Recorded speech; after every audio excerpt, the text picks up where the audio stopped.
संकट चतुर्थीनिमित्त आपण भगराचा भात बनवणार आहोत. याला आपण स्वच्छ धुवून घेऊयात. वाटी भगर घेतलेला आहे. कढईमध्ये मी 1 चमचा तेल घेतलेलं आहे. त्यामध्ये मी जिरे टाकलेले आहे आणि 2 ते 3 हिरव्या मिरच्या टाकणार आहे. अशा प्रकारे फ्राय करून घ्यायचं.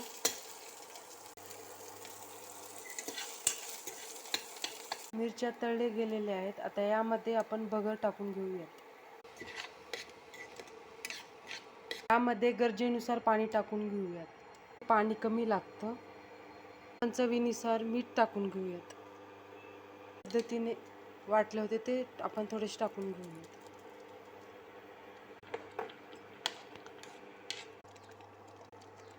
हा आपला भगराचा भात शिजलेला आहे.